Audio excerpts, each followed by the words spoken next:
આપણા વૈદિક ગણિતની અંદર પૂરક સંખ્યા એટલે શું? તો પૂરક સંખ્યાનો મતલબ એવો થાય કે જે બે સંખ્યાનો સરવાળો, જે બે સંખ્યાનો સરવાળો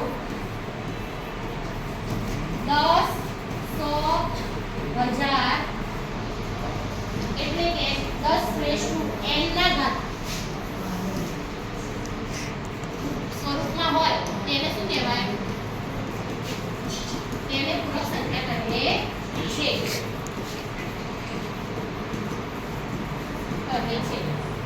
એટલે કે કોઈ પણ બે સંખ્યાનો સરવાળો આપણે કરીએ તો એ આપણને 10, 100, 1000 એટલે કે 10 ની n ઘાતના સ્વરૂપમાં મળે ત્યારે એ પૂરક સંખ્યા થાય. કેવી રીતે? તો આપણે શીખીએ. દાખલા તરીકે હું તમને ઉદાહરણ આપું.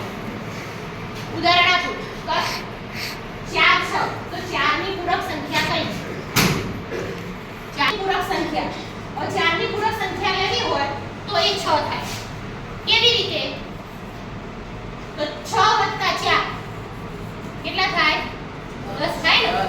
આપણે જોઈ લો તો જે બે સંખ્યાઓનો સરવાળો 10, 100, 1000 એટલે કે 10 ની n ઘાત સ્વરૂપમાં આવતું હોય એને પૂરક સંખ્યા કહેવાય. આ એક અંકની સંખ્યા છે એટલે એનો સરવાળો 10 ગણવાનો.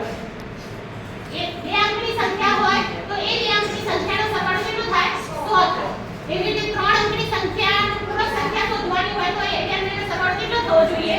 1000. જેટલા અંકની સંખ્યા હોય એ અંકની સંખ્યા એ 10 ની n ઘાતના સ્વરૂપમાં આપણે લાવવાની. બરાબર છે? આ તો નાની સંખ્યા છે 4 છે તો તમે ડાયરેક્ટ કહી શકો છો. એવી રીતે હું એમ કહું તો ચલો 3 ની પૂરક સંખ્યા તો તમે કઈ કહેશો? કઈ? 7. બરાબર છે? કેમ? કારણ કે નાનો અંક છે એટલે આપણે મોટા આવડી જાય. બરાબર?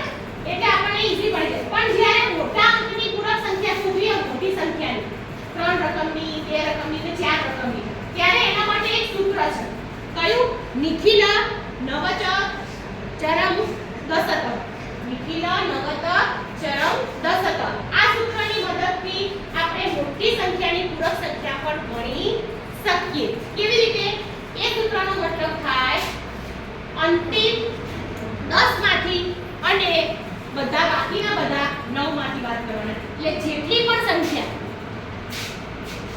પણ સંખ્યા આપેલી હોય, મોટી સંખ્યા હોય, મોટી સંખ્યાનું આપણે પૂરક સંખ્યા શોધવી હોય એના માટે આ સૂત્રનો ઉપયોગ કરવાનો. નિખિલ નવત ચરમ દશત.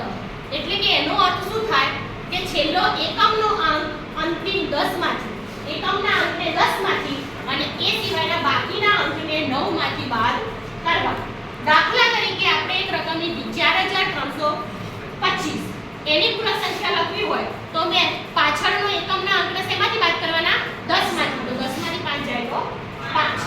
બાકીની જે આપણને રકમ મળી છે એ બધા બાકીના જે અંક છે બધાને 9 માંથી બાદ કરવાના. શેમાંથી? 9 માંથી. 9 માંથી 2 જાય એટલે 7. 9 માંથી 3 જાય એટલે 6 અને 9 માંથી 4 જાય એટલે 5.